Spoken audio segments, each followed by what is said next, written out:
Bartholomew and the Oobleck by Dr. Seuss. They still talk about it in the kingdom of Did, as the year the king got angry at the sky. And they still talk about the page boy, Bartholomew Cubbins. If it hadn't been for Bartholomew Cubbins, that king and that sky would have wrecked that little kingdom. Bartholomew had seen the king get angry many, many times before. But that year, when His Majesty started growling at the sky, Bartholomew Cubbins just didn't know what to make of it. Yet, all that year, the old king did it. All year long, he stared up into the air above his kingdom, muttering and sputtering through his royal whiskers, "The things that come down from my sky." All spring, when the rain came down, he growled at that. All summer, when the sunshine came down, he growled at that. All autumn, when the fog came down, he growled at that. And that winter, when the snow came down, he started shouting, "This snow, this fog, this sunshine, this rain, bah! These four things that come down from my sky."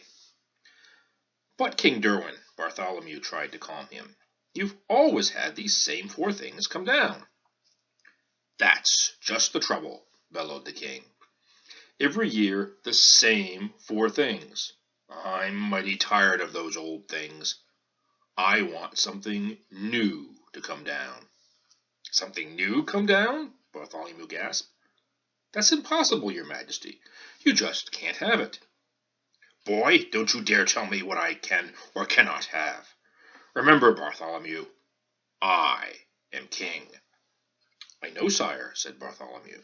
"You rule all the land, and you rule all the people, but even kings can't rule the sky." "Can't, eh?" His Majesty flew into a terrible rage. "Well, maybe other kings can't do it, but maybe I'm the one king who can. You mark my words, Bartholomew Cubbins. I will have something new come down." But how to get something new to come down? That was rather hard to think up, and for many days the old king stomped around, trying to figure out some way to do it. Then, finally, late one night, when all the lords and ladies of the palace were fast asleep, just as the king was buttoning his royal nightshirt, he suddenly stopped still. A strange, wild light began to shine in his gray-green eyes. "Why, of course," he began laughing. "They can do it for me. Bartholomew Cubbins, blow my secret whistle. Quick, call my royal magicians." "Your magicians, Your Majesty?" Bartholomew shivered. "Oh, no, Your Majesty. Don't call them." "Hold your tongue, Bartholomew Cubbins. You do as I command. Blow my secret whistle." "Yes, sire," Bartholomew bowed. "But, Your Majesty, I still think you may be very sorry." He took the king's secret whistle from its secret hook. He blew a long, low blast down the king's back secret stairway. And a moment later, he heard them coming. Up from their musty hole beneath the dungeon, up the empty midnight tunnel to the royal bedchamber tower, came the magicians on their padded, shuffling feet. Up and right into the room they came chanting. "Shuffle, duffle, missile, muff, vista, wista, Mr. Cuff. We are men of groans and howls, mystic men who eat boiled owls. Tell us what you wish, O king, our magic can do anything." "I wish," spoke the king, to have you make something fall from my skies that no other kingdom has ever had before. What can you do? What will you make?" For a moment they stood thinking, blinking their creaky eyes. They spoke a word. One word. "Oobleck." "Oobleck?" asked the king. "What will it look like?" "Won't look like rain, won't look like snow, won't look like fog. That's all we know. We just can't tell you any more. We've never made Oobleck before." They bowed. They started towards the door, We go now to our secret cave on Mystic Mountain Nicotave. There all night long we'll work for you, and you'll have Oobleck when we're through." "They'll do something crazy," whispered Bartholomew. "Call them back, your majesty. Stop them." "Stop them? Not for a ton of diamonds," chuckled the king. "Why, I'll be the mightiest man that ever lived. Just think of it. Tomorrow I'm going to have Oobleck."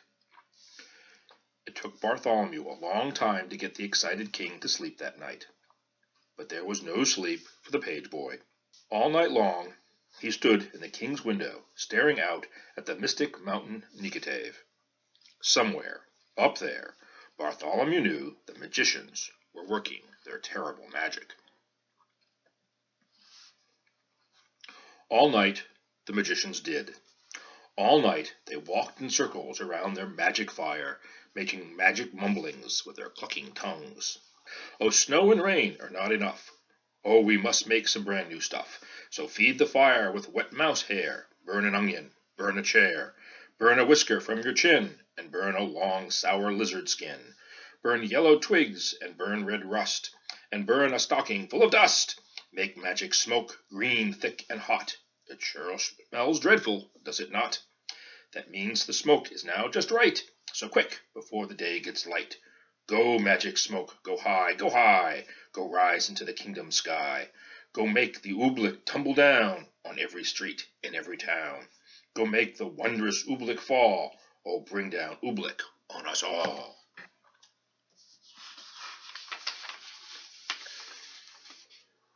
Dawn was just breaking, and Bartholomew was still standing, trembling, watching at the bedchamber window. But now, as the sun rose, Bartholomew smiled. Those silly magicians hadn't done a thing. Then suddenly, Bartholomew Cubbins stopped smiling. Was he seeing things? No, there was something strange up in the sky. At first it seemed like a little greenish cloud, just a wisp of greenish steam. But now it was coming lower, closer down to the fields and farms and houses of the sleeping little kingdom. It was swirling around the topmost turrets of the palace. Tiny little greenish specks were shimmering in the air right above over his head. Queer little greenish blobs, just about the size of grape seeds. He stretched out his hand. He started to catch one. Then he pulled his hand back. There was something frightening about those blobs. Bartholomew slammed the window shut. "Wake up, your majesty," he shouted. "Your Oobleck. It's falling." The king sprang out of his royal bedsheets. "By my royal whiskers, it is!" he cried. "Oh, beautiful Oobleck, and it's mine, all mine." "I don't like the looks of those blobs, sire," said Bartholomew. "They're coming down now as big as greenish peanuts." "Ah, the bigger the better," laughed the king. "Oh, what a day! I'm going to make it a holiday. I want every man, woman, and child in my kingdom to go out and dance in my glorious Oobleck." "Out in that stuff?" asked Bartholomew. "Do you really think it's safe, sire?" "Oh, stop asking foolish questions," snapped the king. "Boy, you run to my royal bell tower. Wake up my royal bell ringer. Tell him to ring the great holiday bell." For a moment, Bartholomew Cubbins didn't move. "Run!" barked the king. Bartholomew ran. Across the sleeping palace Bartholomew ran. Then up the ladder of the high bell tower he climbed to the bell ringer's little cubbyhole in the belfry. "Ring your bell!" he called. "His Majesty the King proclaims today a holiday." The old man crawled out of his cot. He grabbed the bell rope. "What's the holiday for, Bartholomew?" "You'll find out soon enough," said Bartholomew. The bell ringer yanked the rope. Nothing happened. He yanked harder. Still, nothing happened. "Eh? What's wrong with my bell?" he murmured. "I'd better take a look outside." He poked his head out through the little trap door. "Merciful gracious!" he gulped. "What is that? All over my bell, like greenish molasses. "Not only your bell," Bartholomew cried. "Look at that poor robin down there in that tree. She's stuck to her nest. She can't move a wing. That oobleck's gooey. It's gummy. It's like glue." "Oh," the bell ringer wrung his hands.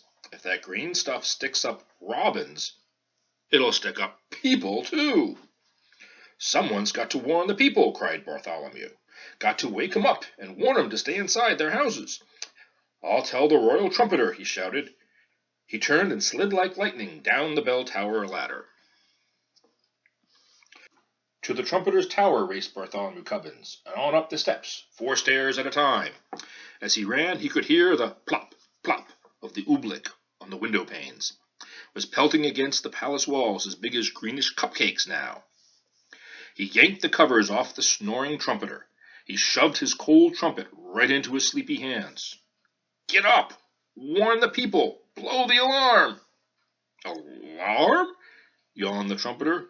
Then his eyes saw the oobleck.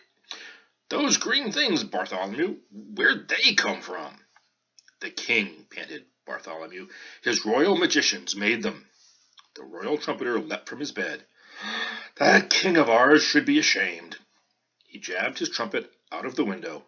"I'll blow," he shouted, "the loudest alarm that's ever been heard in the kingdom of Did." But all the royal trumpeter blew was a glug. "My horn!" he gulped. "One of those green things flew inside it." He tried to blow it out. He couldn't blow it out. He tried to shake it out. He couldn't shake it out. "I'll get it out somehow," he yelled. "I'll pull it out." "No!" shouted Bartholomew. "Don't touch it!" The trumpeter's hand was already in it. His fingers grabbed a hold of the lump of oobleck. He could feel it squiggle around in his fist like a slippery potato dumpling made of rubber. He pulled it with all of his might. The oobleck began to stretch. Then, boing! The oobleck snapped back inside the trumpet. It yanked his arm back with it right up to his elbow. "I can't wiggle a finger," the trumpeter wailed. "Oh, Bartholomew, what'll I do?" "I don't know, and I hate to leave you stuck to your horn, but if you can't warn the people of the kingdom, I've got to find someone who can." Out of the room and down the stairs raced Bartholomew Cubbins, down to the chamber of the captain of the guards. The captain was humming in front of his mirror, combing the ends of his handsome mustache.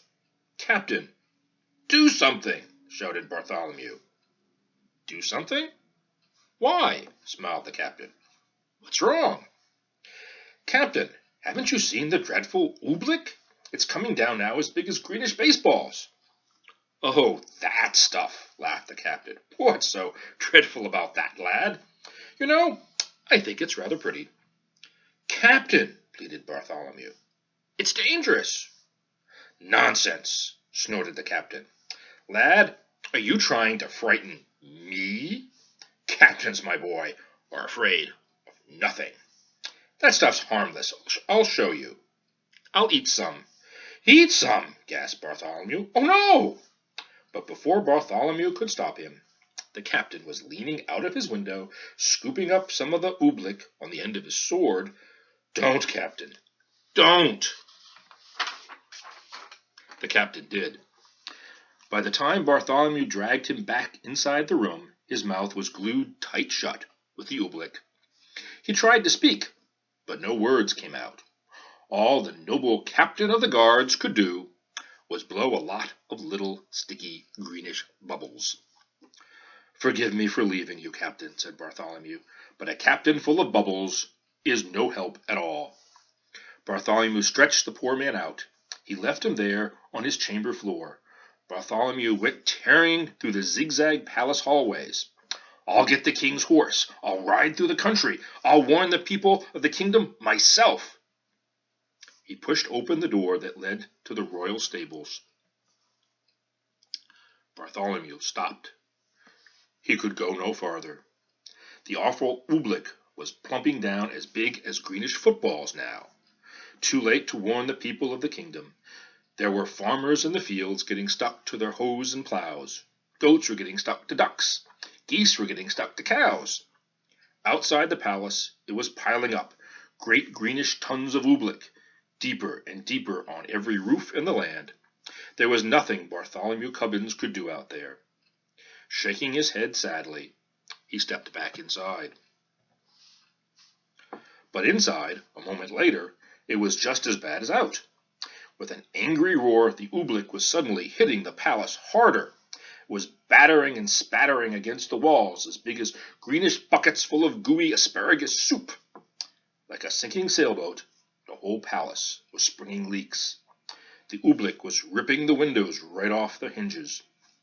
It was dripping in through the ceilings. It was rolling down the chimneys.